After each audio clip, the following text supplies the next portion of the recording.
Há poucos dias caiu um avião aqui, né, em Gramados, e eu fiz um vídeo. E nesse vídeo eu fiz uma afirmação bem polêmica. Eu disse que o avião, as aeronaves, são o transporte mais perigoso do mundo. E aí, obviamente, as pessoas manipuladas pelas estatísticas colocadas pau a pau começam logo a falar: não, isso é um absurdo, é muito rígido o controle. Inclusive um irmão nosso disse que é mecânico dessas aeronaves e disse que é um controle muito rígido. E eu concordo e assino embaixo. O controle é realmente muito rígido porque eles sabem como isso é extremamente perigoso. E é por isso que há uma cobrança tão grande. E aí teve outro que disse: olha, esses aviões que caem aí são os aviões pequenos, né? Aviões particulares. E aí tá a prova que não. Tudo que voa, né, pode cair sim. É helicóptero, é avião de grandes empresas, é aeronaves particulares. Não interessa, meu irmão. É extremamente perigoso. E, infelizmente, contra fatos não há argumento. Nós temos mais uma tragédia aí nesse finalzinho de ano, né? Dessa vez não no Brasil, mas envolvendo aí um avião da Embraer, né? Então veja só. Passageiro gravou a bordo os momentos antes e depois da queda de avião Embraer no Cazaquistão. É uma matéria de 25 de dezembro de 2024, quentíssima, né? E a gente vai passar agora a acompanhar. Não tem um momento que o avião está caindo, mas tem um momento que ele começa, né, ali a aparentar um problema, uma turbulência. E em seguida a gente vê o resultado da queda, tá certo, meus irmãos? E eu vou explicar para vocês como foi isso, como é que ficou tantas pessoas vivas. A gente já vai conferir primeiro, veja as imagens e em seguida a gente explica. أشهد أن محمدا رسول الله أشهد أن لا إله إلا الله وأشهد أن محمدا رسول الله. Hamı sakit olsun. Allahu Ekber, Allahu Ekber. Qabağa 20 nəfər gəlsin. Allahu Ekber, Allahu Ekber. La ilahe illallah. Allahu Ekber. Allahu Ekber, Allahu Ekber. Eşhedü en la ilahe illallah. Eşhedü enne Muhammeden Resulullah. Allahu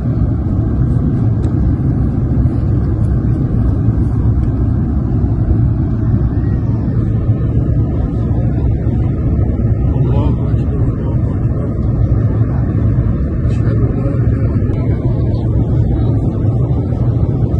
Eşhedü en la ilahe Amma eləsin, ağızda durmaq olmaz. Allahu Ekber, Allahu Ekber.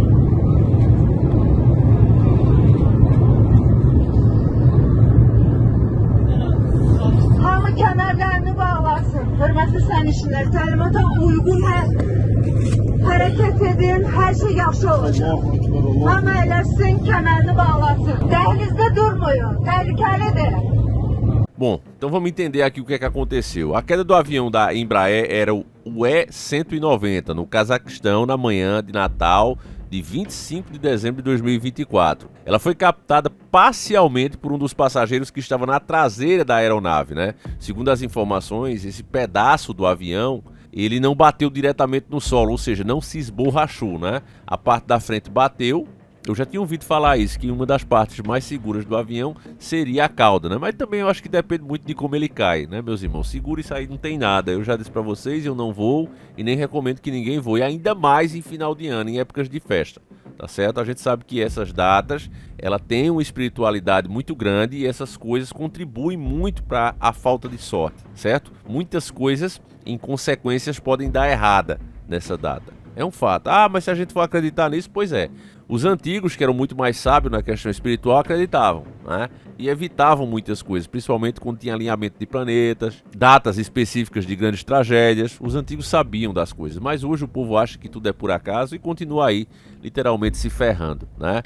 Então, infelizmente, cai mais esse avião aí, para provar o que eu digo a vocês, né? Apesar do baixo número de aviões voando comparados a carros, a automóveis, mesmo assim, ainda continuam caindo aqui e acolá, sempre tem um se esborrachando. Então, a parte da frente se esborrachou primeiro e isso fez com que a parte de trás, ou seja, a rabeta traseira do avião, né, a cauda dele se desprendesse e tivesse um impacto menor, possibilitando mais de 30 pessoas, esse número está sendo sempre atualizado, mais de 30 pessoas sobreviveram, né?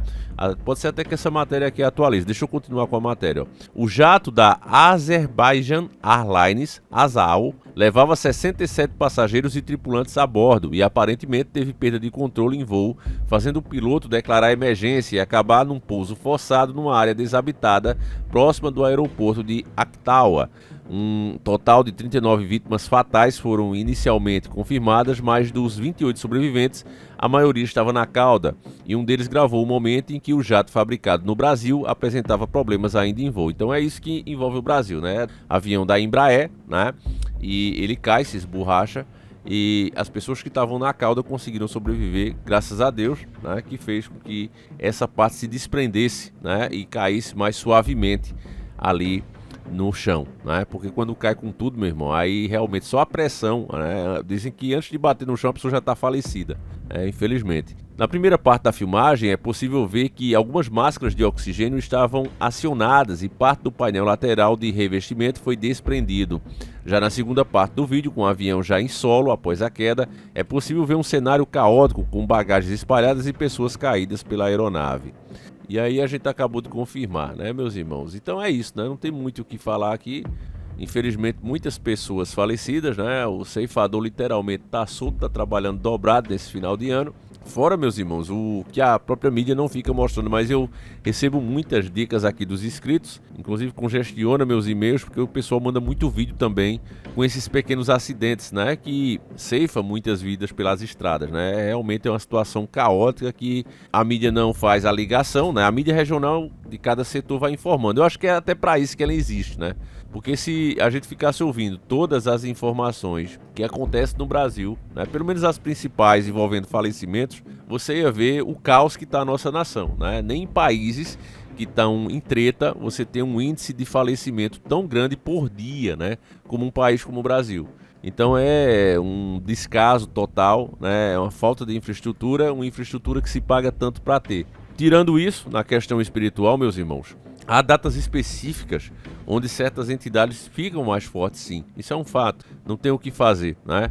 Eu já expliquei para vocês que capetistas como um Aleister Crowley, né, ele ganhava tantas almas para o inimigo justamente por causa das coisas que ele conseguia fazer diante dos olhos deles, né? Por isso que é bem-aventurado aquele que crê sem ver, né? Porque literalmente o mal existe, assim como existe o bem, existe o mal. Eu até acho estranho, né, que muitos cristãos neguem dessa maneira as forças malignas, porque o próprio Jesus as enfrentava o tempo todo, foi a coisa que ele mais fez. Não houve nenhum exorcista maior do que o próprio Cristo. Ninguém expulsou tantos demônios como ele, ninguém exorcizou tantos demônios como ele era temido, inclusive. Chegou ao ponto, né, dos doutores da lei da época o acusarem de ter parte, né, com o capeta. Disseram, não, você para conseguir expulsar, porque eles mesmos tinham tentado, mas cheio de pecados, não tinha autoridade nenhuma contra as entidades. Então, quando Cristo ia, simplesmente sem esforço nenhum, diziam sair, ele saiu, eles não, ele deve ter parte, tem algum convênio aí, tem alguma coisa, né? E aí foi quando Cristo falou o seguinte: todo reino dividido contra si mesmo será arruinado, e toda cidade ou casa dividida contra si mesmo não subsistirá, né? E era justamente em um momento que ele estava sendo, sim, acusado, né, de ter parte com o Dema, né, pela facilidade que ele expulsava esses demônios. Eles não percebiam, né, na sua arrogância, que era porque ele era o Filho de Deus. Então, meus irmãos, essas coisas sempre existiram desde que o mundo é mundo. Era assim antes e continua sendo assim hoje. A diferença é que nós não acreditamos mais, a maioria não acredita mais e age, né, de forma muitas vezes leviana, correndo um risco desnecessário. Antigamente, meus irmãos, era muito comum as pessoas orarem antes de abrir um negócio, antes de se mudarem para uma nova casa. As pessoas oravam, chamava grupos de oração, chamava padre, né, para benzer o lugar. Hoje não, você não vê mais isso, né? Onde é que você viu mais uma inauguração e alguém colocando? Acontece ainda, né? Quando é do meio evangélico, né? Os irmãos ainda têm esse costume quando inaugurar, alguns irmãos, né? Pelo menos eu conheço um. Ele inaugurou uma agência de carro e ele fez, né, um culto ali, fizeram orações, né, pedindo para Deus proteger o lugar, abençoar, enfim, né? Então ainda tem alguns irmãos que fazem, mas a grande maioria não, né? A grande maioria literalmente age como gado. E o outro lado não para com isso. Nós temos um vídeo aí, bem antigo já, tá com mais de 1 milhão de acessos, né? É o novo e o velho pacto da Moto CG Titan, né? Nós explicamos a história dela, como é que ela foi criada. E o porquê, né, muitas pessoas começaram a encontrar dentro da moto crucifixos, né, invertido, né, símbolos, inclusive o próprio pneu da moto vem escrito City Demon, né, cidade do demônio. E muitas pessoas até trocavam os pneus depois que viram isso. E foi 7 anos atrás, já vai fazer 8 que a gente fez esse vídeo, né, meus irmãos? Então, assim, tá escancarado, né? O lado deles sabem disso, né? E o pior é que as trevas, elas agem mesmo que você não tenha consciência daquilo, né? Se você se desvia do caminho do Criador, se você o nega, se você não pratica a doutrina, você automaticamente está na mão deles. É bem extremismo mesmo, sabe? Às vezes a gente se aborrece na política quando você critica um lado, né? Aí a pessoa já te classifica como se você fosse o oposto. No caso espiritual, infelizmente é assim mesmo.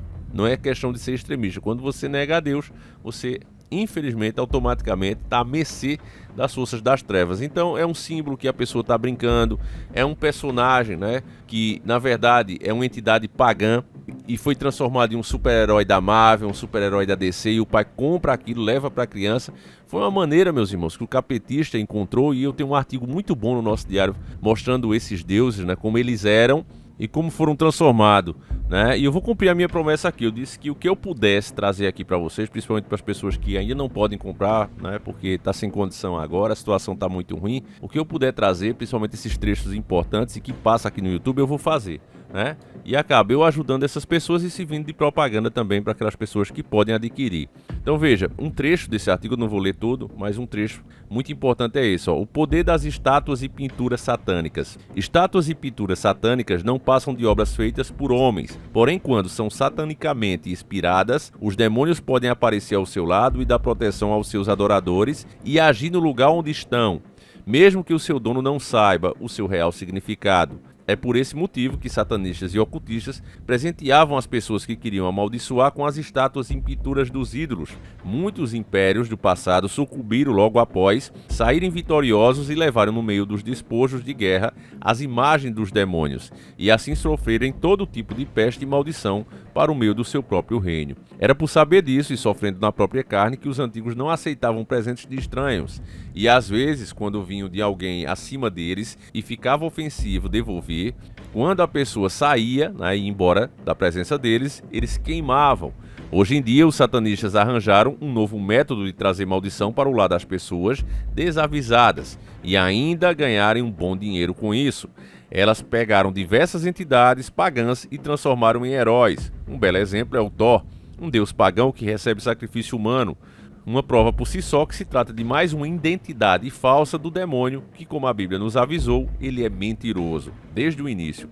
Portanto, pais, mães, tios, avós e etc. presenteiam suas crianças com imagem dos heróis da Marvel, da DC Comics, entre outros, achando que se trata de heróis defensores da justiça, quando na verdade se trata de uma adoração velada, as várias formas que Satã se apresenta para enganar milhões e amaldiçoar suas vidas, né? Então esse trecho aqui, meus irmãos, é de um artigo nosso, né, aqui do nosso diário, como eu já disse a vocês, está disponível lá na Hotmart em 10 vezes, né? Aqui eu falo muito mais abertamente, né, sem censura, e vale muito a pena você ter esse conhecimento, meus irmãos. 10 vezes você vai pagar menos de R$30 e você vai ter pelo menos 2 décadas de conhecimento e raciocínio em cima de casos que eu vivi e casos que eu estudei, tá certo, meus irmãos? Muito estudo tem reunido aí. E o que eu posso dizer para vocês é que foi uma jogada muito incrível desses caras, né? Você vê que não existe essa mesma força para divulgar, por exemplo, né, o verdadeiro nome de Cristo. A gente faz isso aqui, a gente tenta, né, debate, um diz que está certo, outro diz que está errado, gera um debate grande, né, uma confusão grande, mas a gente está tentando, né, o tempo todo. As próprias letras, né, nesse livro também eu trago para vocês as letras que formam o nome de Cristo, né, uma das possibilidades. E isso teria poder também de afastar o mal, né? O próprio Cristo diz: em meu nome vocês farão milagres, né? E o nome dele foi escondido. Então tudo isso está interligado, meus irmãos. Encontra a outra parte, arranja maneiras de introduzir isso na sua casa e ainda fazer com que você pague por isso. O outro lado, né, o nosso, simplesmente cruzou os braços e ficou entregue, né? Nem procura saber, acha que sabe de tudo. Fomos divididos em diversas partições e assim ficamos, né? E um povo dividido é um povo conquistado, e é o que a gente vê, né? Enquanto isso, você está vendo a ação do demônio o tempo todo através dessas tragédias terríveis, onde ceifas milhares de pessoas, e sempre elas se concentram, não adianta negar isso, elas sempre concentram-se no final do ano, né? Aí alguns vão dizer que é porque há um fluxo maior de pessoas, com certeza isso também ajuda. Mas, meus irmãos, quando você vai analisar cada acidente, né, os fatores que levaram aquilo, você vai ver como realmente faz sentido a teoria do caos, não é? Porque é uma série de problemas que vai acontecendo para gerar aquilo. Então, meus irmãos, mesmo que você não acredite, sempre é bom se prevenir. Oração nunca é demais, tá certo? É isso aí, o nosso vídeo vai ficando por aqui. Espero que você tenha enchido bastante o bucho nesse feriado. Ainda vem o final do ano aí, né? Enfim, e a gente vai fazendo a nossa parte aqui, informando você e mostrando o que está em oculto. Não esquece do nosso diário, vai ficar disponível por pouco tempo.